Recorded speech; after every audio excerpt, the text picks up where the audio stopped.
Hey guys, just wanted to do another update video on this low cost uh, budget buffing setup that I came up with for finishing guitar bodies.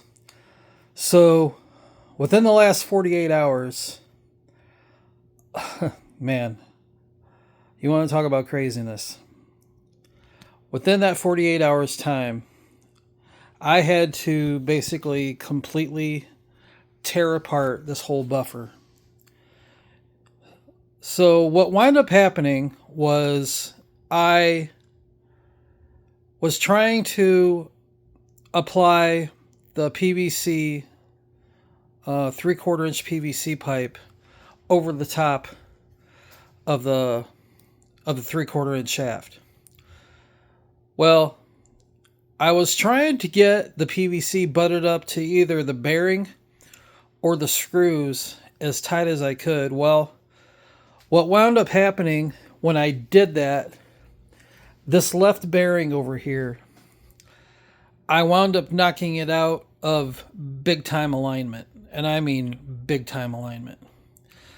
Which was no big deal. I was able to fix it because these pillow block bearings, they are adjustable. A lot of people may not know that if you don't have any kind of a mechanical engineering background, I guess you could say. So I was able to get the pillow block bearing back in alignment.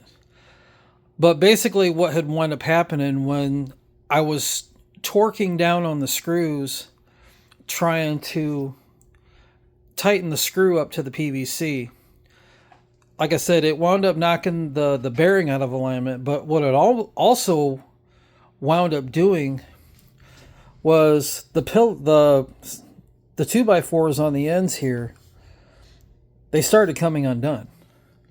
And the construction screws that I had in there, I thought was holding everything in nice and solid. So I just got home a few minutes ago and I had started tearing apart the buffer, a couple days ago. I took the shaft off. I took the large pulley off. I took the pillow block bearings off. So I knew I needed to do something, and I didn't know quite what to do.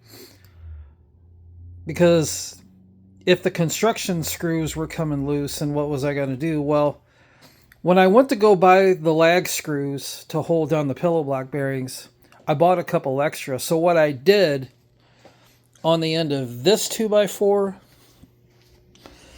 and on the end of this 2x4, I drilled a couple of pilot holes and I screwed the lag screw all the way in. And I'm telling you, this thing is not going anywhere. So I put everything, after I got the pillow block bearing back in alignment, I put everything back together. I was able to torque down the screws to the PVC, but I didn't get crazy with it. I just torqued it down enough for it to catch.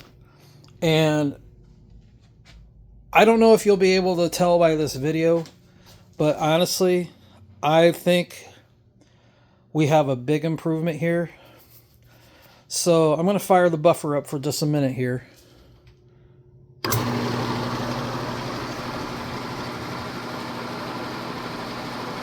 Now there is some wobble on the right side of the shaft. But if you go down to the left side here, there's hardly anything. There's a little bit, but we're on a wooden frame here. It's not as bad as it was. Like I said, another thing that I did also, I had another toolbox. So I had that toolbox way down the other end of the frame as well. And there's still some wobble at the top of the frame here, which is going to happen. I mean, you got a lot of RPMs going on here. But besides the little bit of wobble, I mean, it's running smooth. The PVC pipe like I said, the PVC pipe, I put it on there to primarily help with some of the wobble, but I also wanted to cover the threads up when I go, because when I go to do my buffing, I didn't want to take the chance of accidentally having the guitar body smack into the threads and chipping the finish. Not that that would happen, but just a little precaution. But yeah, I got this thing back together now, and I can honestly say that I think that this is the best this buffer is running at now. I'm very, very happy with its performance right now. And I went online yesterday, and I was looking for 12-inch buffing wheels with a 3/4 inch arbor hole.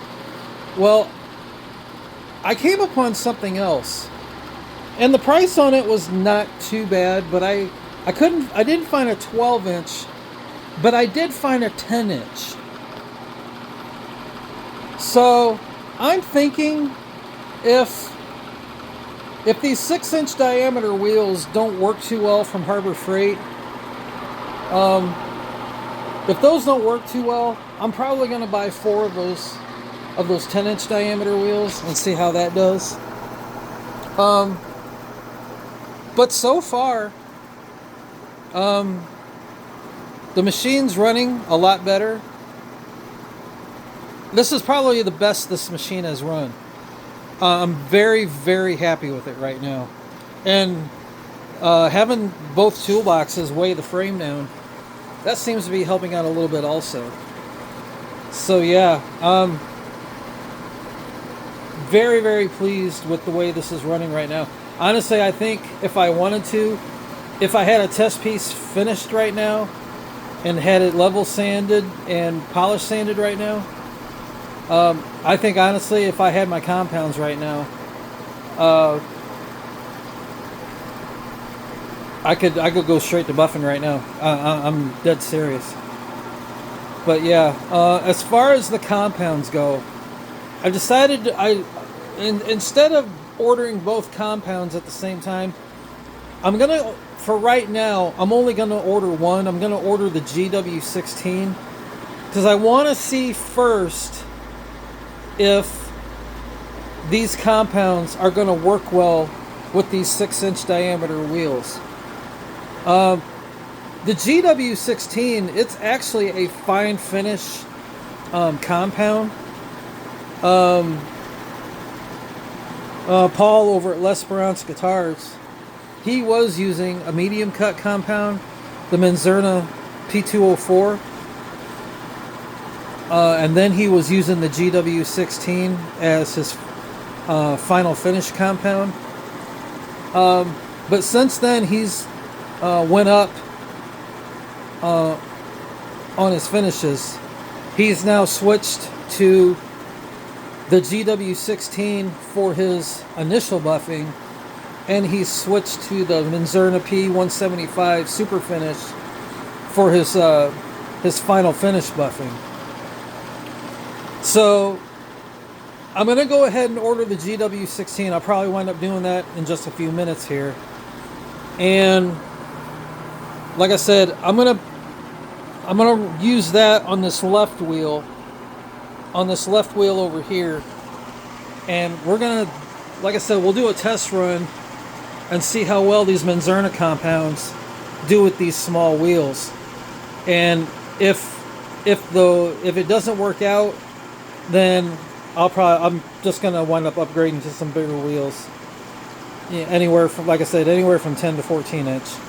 I'm not sure yet. I'm gonna probably try to do a little bit more shopping online to see what I can find. But yeah, that's gonna be it for this video. Just wanted to do another. I know this is part 6.